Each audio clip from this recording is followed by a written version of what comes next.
ये नफरत फैलाने वालों, ये लोग कोई मुद्दा ही नहीं है। आप लोग भी ना न्यूज में दिखाती थी, मोदी जी का कार्टून बड़ा बना देती थी, लालू जी का छोटा, सोनिया जी का छोटा, अरविंद केजरीवाल जी का छोटा, ममता जी का छोटा, सब पकड़े हुए हैं। हम सवाल उठाएंगे, लेकिन आपका जवाब देना है। आप चुप्पी साधे हुए रहते हैं, कोई जवाब नहीं मिल पाता। आप इस पे बात कीजिए ना, मुद्दों पे बात। आप जहाँ जा रहे हैं डिवाइडेड रूल, वही भाषा, हिंदू मुस्लिम, लेकिन आप असली सवाल उनसे पूछती ही नहीं है कि शादी कब कीजिएगा। दोस्तों इनडायरेक्टली गोदी एंकरों की फिरकी लेना कोई तेजस्वी यादव से सीखे। दरअसल दोस्तों तेजस्वी यादव ओम कश्यप को पूरा बढ़िया से धो दिए हैं।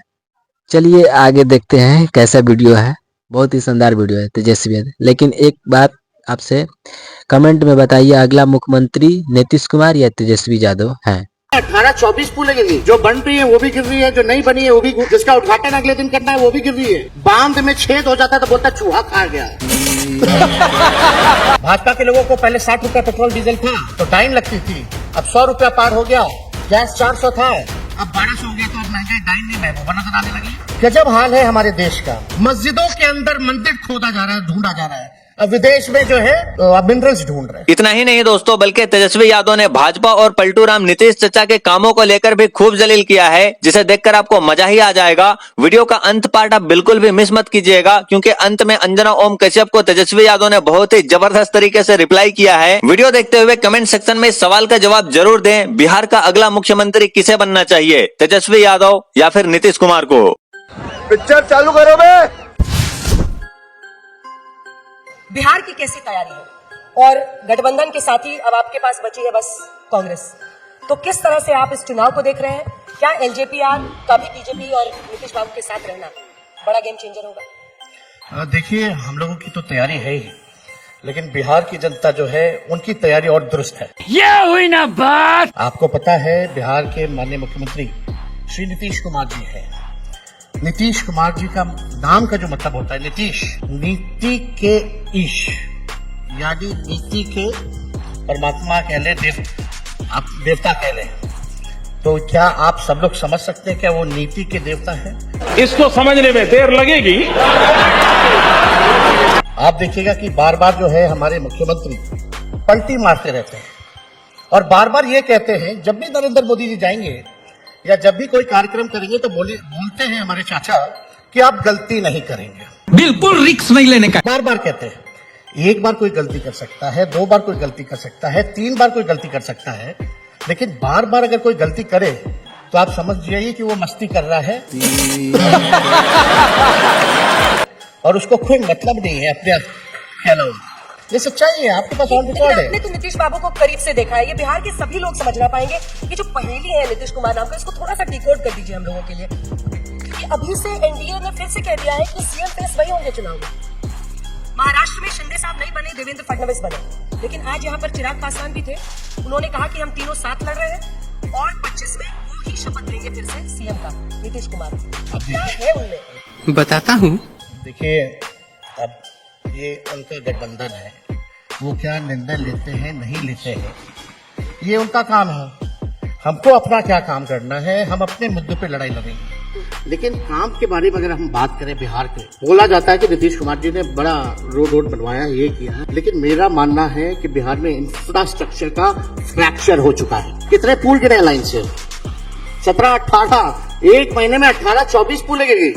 जो बन रही है वो भी गिर रही है, जो नहीं बनी है वो भी गिर रही है, जिसका उद्घाटन अगले दिन करना है वो भी गिर रही है। बांध में छेद हो जाता है तो बोलता चूहा खा गया।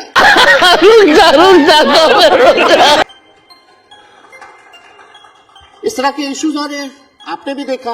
एक पुल एक बार नहीं गिर रहा, 4-4 बार पुल गिर रहा है। मौसम तो ऐसा लग रहा है दिल गार्डन गार्डन हो रहा है, बहुत मजा आ रहा है यहाँ पे। तो हमको लगता है कि अगर नीतीश कुमार जी का चेहरा अगर आता है तो अच्छा ही है, वो लाए। यही मेरा अगला सवाल। लेकिन आप सोचो, विश्व की सबसे बड़ी पार्टी बीजेपी इतनी बेबस हो चुकी है कि उनके पास एक चेहरा नहीं है बिहार में, एक चेहरा नहीं।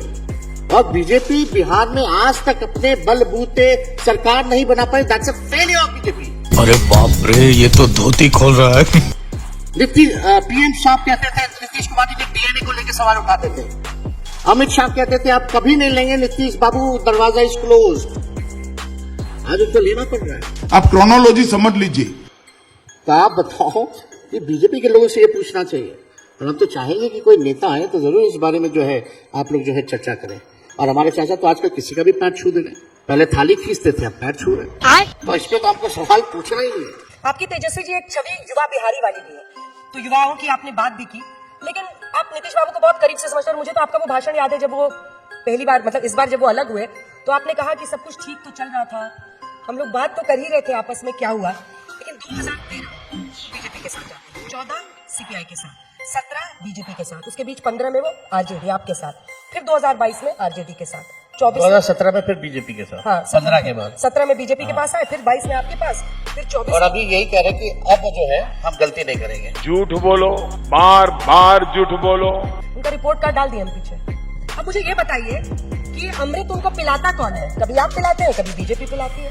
देखिए एक बात समझिए, सत्ता प्राप्ति हम लोगों का लक्ष्य नहीं, जितना बड़ा हमारा एजेंडा, हम लोग देखिए विचारधारा को मानने वाले हैं, आइडियोलॉजिकल लोग हैं, और हम लोगों का एकमात्र लक्ष्य है कि बीजेपी को सत्ता से हम दूर कैसे रखें किसी भी प्रकार से।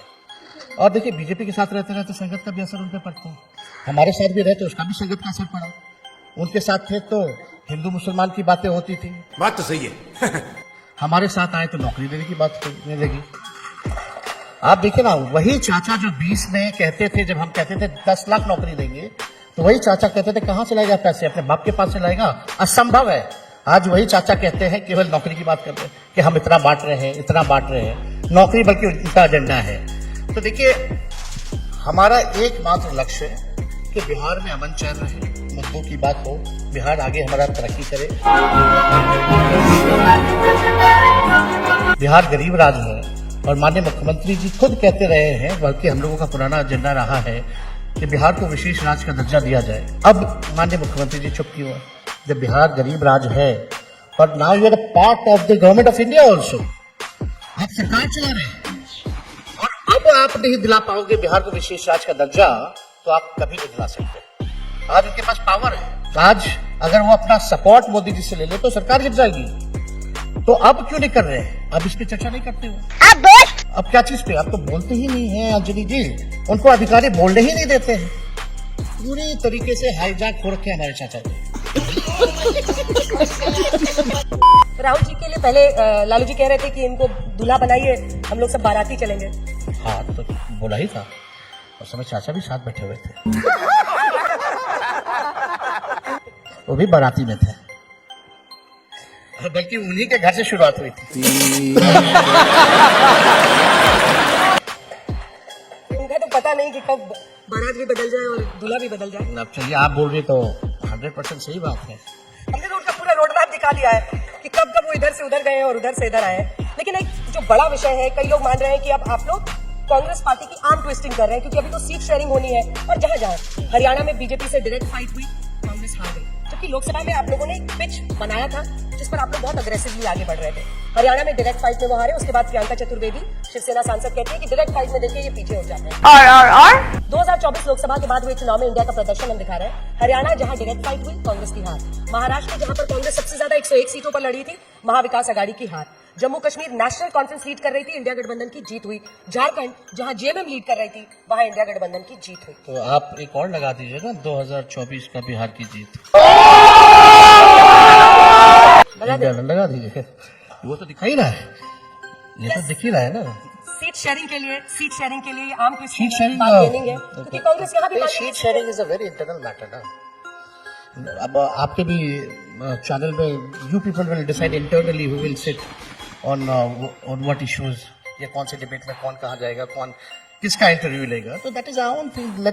मेरी हेडेक को आप लोग क्यों लेते हैं? गजब बेइज्जती है। मेरे पास ही रहने दीजिए। अच्छा है, आपका हेडेक आप ही को मुबारक। लेकिन अगला प्रश्न मैं ये पूछूंगी कि देखिए, अगर हम बिहार के सेटअप को देखें, आप अभी भी नीतीश कुमार जी को चाचा ही कह रहे हैं और आपसे उनको विशेष प्यार है। आप पर मेरे को सबसे प्यार, रोज तो हम प्यार करने वाले लोग हैं, नफरत वाले लोग नहीं। हम जोड़ने का काम करते हैं। दरवाजा खुला हुआ है क्या अभी भी? हम तो छोटे थे तब से चाचा के, तब तो हमको दरवाजा का पता ही नहीं था। कवाली बेइज्जती। और वो विधानसभा के बाद ही पलटते हैं। पॉलिटिकली उनका ट्रैक रिकॉर्ड यही है कि वो विधानसभा के बाद ही। कल को मेरे को कहते थे कि अब इसी को आगे देखना है, अब आगे यही संभालेगा। हम चिराग पासवान जी को बोले मत फंसना, तो जाते होंगे मिलने तो यही बात कहते हैं, आगे आप ही को देखना है। तो एक बार तो हम सुनते थे, फिर दोबारा ये आए, जब ये बोलने लगे हमको फिर से, तब उनको बोलते थे आप ही देखिए ना जब तक आप रहिएगा, हमको छोड़ दीजिए।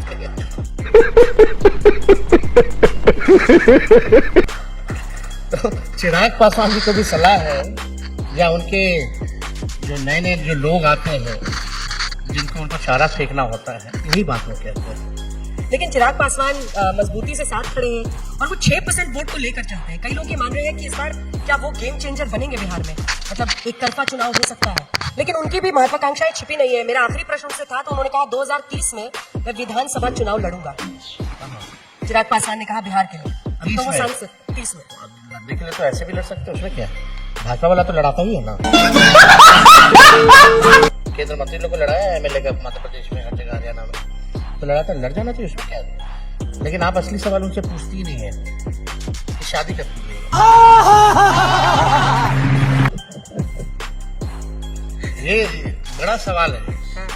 आपने टाइम भी कर लिया। हम तो सुखी हैं, हम तो सुखी हैं।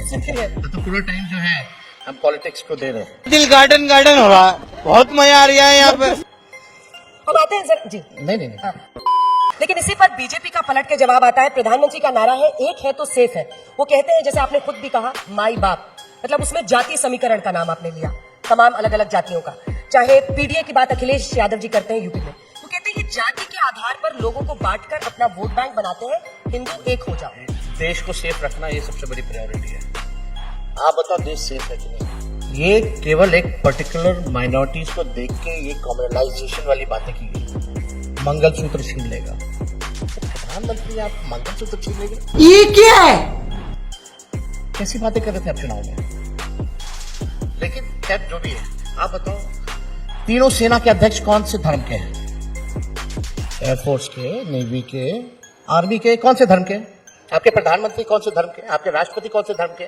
एक उमर अब्दुल्ला को छोड़ दीजिए तो बाकी जगह जो चीफ मिनिस्टर गवर्नर है वो कहाँ के हैं? फिर भी हमारा देश सेफ नहीं होगा, या हम सेफ नहीं होंगे, हिंदू सेफ नहीं होंगे।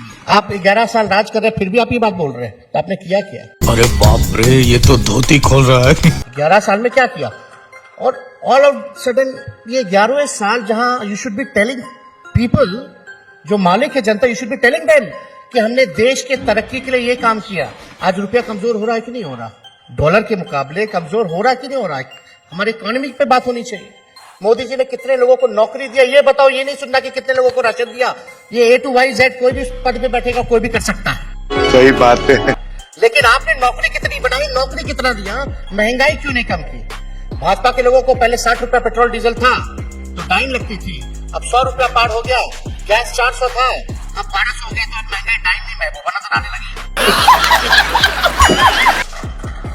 आप इस पे बात कीजिए ना, मुद्दों पे बात कीजिए। आपने क्या किया इस देश के लिए? आप जहां जा रहे हैं डिवाइडेड रूल, वही भाषा, वही सेम एजेंडा, हिंदू मुस्लिम। गजब हाल है हमारे देश का।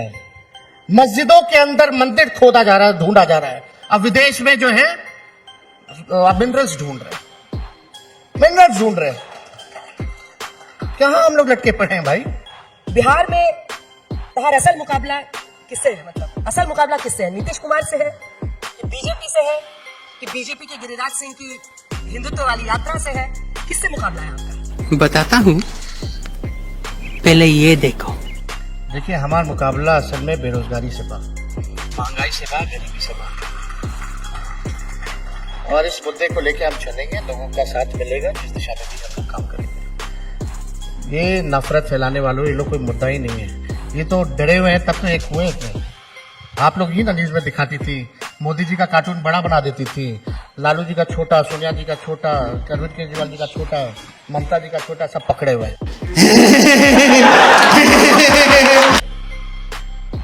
चलता था ना ये कि मोदी ही मोदी है। मोदी जी की तो खुद की कितने एनडीए में कितने पार्टनर्स हैं? 30 है, लेकिन वो तो नहीं चलता था।